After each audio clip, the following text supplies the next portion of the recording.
Hi, boys and girls.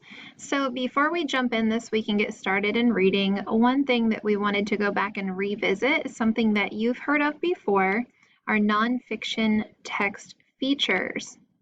So I want you thinking in your brain right now, what are nonfiction text features? Can I identify or list any of those? Think for a moment.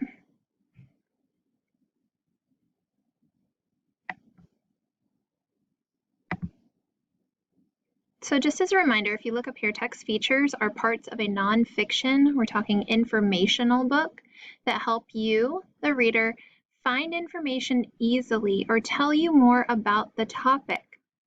Some very common examples of nonfiction text features include the title, a table of contents.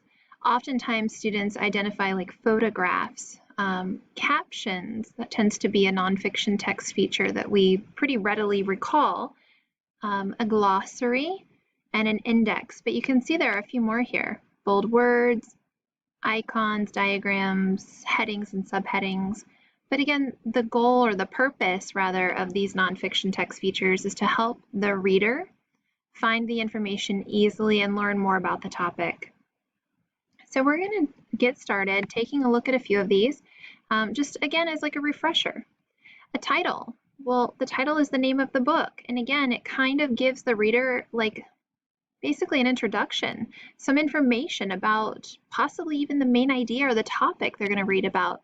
We can see in this National Geographic, the title is Caterpillar to Butterfly.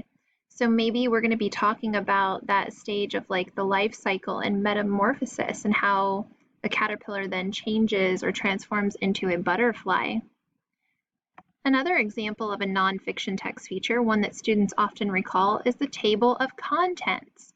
So for example, when we look at this like green page, if we wanted to learn in this book more about trees, we would turn to page 15. So the table of contents shows us how a book is organized and where to easily and readily locate information within that text. Another nonfiction text feature that often readers rely on are headings or also subheadings. You can see here in this picture we have like the heading, spelling tips, and then we have these subheadings that are indicated by the red arrows. What that does is that they chunk sections of the text into smaller pieces, and again, it kind of gives the reader some information about what that portion or section of the text might be mostly about. The popular one, like I said before, my students usually always say like, oh, photographs. Photographs are an example of a nonfiction text feature. That is correct. They show you what something really looks like in real life. Again, the purpose of that is to better help the reader to understand, to create and like that link between what they're reading and then providing a visual. On the other hand, not to be confused with a photograph, is an illustration. So even though we might be exploring a nonfiction or expository text, we may still see illustrations, which are hand-drawn pictures. And again, the purpose of that nonfiction text feature is to show the reader what they're talking about in the text. Moving right along, here is an example of another text feature you might see, a diagram. We will actually see some of these throughout this week in science as we are learning about plants. So diagrams show the reader the parts of something. They help them better understand, again, what they're reading in the text. They typically include labels for each part. So here we can see that the flower is labeled, the stem is labeled, the leaf and the roots, the different parts of the plant are being labeled in this diagram. Okay, we have a few more to talk about. The next one that we want to introduce and revisit for most of you is a caption. Many of you have heard of a caption before. That is referring to the words that appear right next to or below a picture that tell you or give you a little more information about what you're viewing in the picture. So it kind of explains what is shown there in the photograph or the illustration. Oftentimes, we can learn or gain new information from captions that maybe is not like mentioned in the text that we're reading.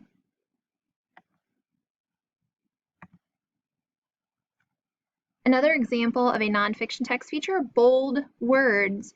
So you're probably thinking like when you've been typing in different Word documents or programs on your computer, you see these different options.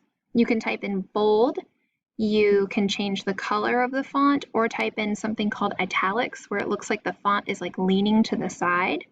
And again, the purpose of this nonfiction text feature, whether it's bold words, color, or italics, is to draw attention to that specific word or phrase or even sentence. And it really helps the reader to pay attention because those words are probably very important. Bold words are often used in like titles, headings, or other keywords, like maybe some of the vocabulary words. So when we're talking about the vocabulary words, that kind of like leads us into this next nonfiction text feature. It's a glossary.